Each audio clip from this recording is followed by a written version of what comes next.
ఇంకో పక్క దశ ఎడ్యుకేషన్ ప్రాధాన్యత ఇచ్చాం. తిరుపతిని ఒక ఎడ్యుకేషన్ హబ్ గా తయారు చేస్తున్నాం.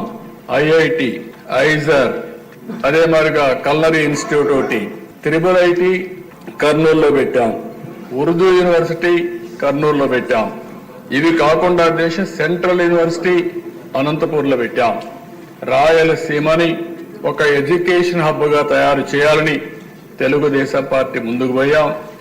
ఏదైతే ప్రజాగళంలో మిషన్ రాయలసీమ అనౌన్స్ చేశారో దానికి కట్టుబడి ఉండి తప్పకుండా మిషన్ రాయలసీమలో చెప్పిన ప్రతి ఒక్కటి కూడా తెలుగుదేశం పార్టీ ఎన్డీఏ ప్రభుత్వం పూర్తి చేస్తామని చెప్పి కూడా నేను మీకు తెలియజేస్తున్నాను.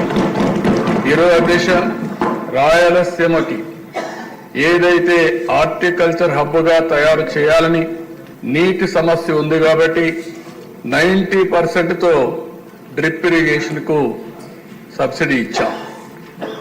ఆ 90% ఇస్తే గత ప్రభుత్వం దాన్ని కూడా తీసేసే పరిస్థితికి వచ్చారు. అలాంటి ఏ విషయంలో చూస్తే అధ్యక్ష, రాయలసీమకు ఒక్క పని చేసిన దాఖలాలు లేవు.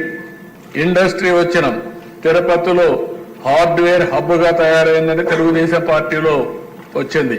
నిన్ననే మీరు చూస్తే కొప్పర్తి, ఓర్వకల్ 2 ఇండస్ట్రియల్ పార్కుల కోసం గవర్నమెంట్ ఆఫ్ ఇండియా శాంక్షన్ చేస్తే 2 కూడా రాయలసీమలో పెట్టి 5,000 కోట్ల రూపాయల దగ్గర దీనికి శాంక్షన్ చేశాం. అదే మరి ఓర్వకల్లో డ్రోన్ సిటీగా తయారు చేశాం. మ్యానుఫ్యాక్చరింగ్ కానీ, యూస్ కేసెస్ తయారు చేయడం కానీ, సర్టిఫికేషన్ కానీ కేంద్రంగా తయారు చేశాం. అందుకే కర్నూలు టౌన్ ని ఒక మంచి టౌన్ గా తయారు చేయాలనేది తెలుగుదేశం ప్రభుత్వం యొక్క సంకల్పం. తప్పకుండా చేస్తాం. అందులో ఒక అడుగు ముందుకేస్తూ ఈరోజు హైకోర్టు బెంచ్ ని కర్నూలులో పెట్టడానికి ఈ హౌస్ తీర్మానం చేస్తున్నామని కూడా నేను తెలియజేసుకుంటాను. మరొకసారి మేమిచ్చిన కమిట్మెంట్స్ ఏవైతే ఉన్నాయో అవన్నీ కూడా ఒక్కొక్కటే పూర్తి చేసుకుంటూ ఆ అన్ని ప్రాంతాలను అభివృద్ధి చేస్తూ ఈ రాష్ట్ర అభివృద్ధి కోసం కట్టుబడి ఉన్నామని తెలియజేసుకుంటూ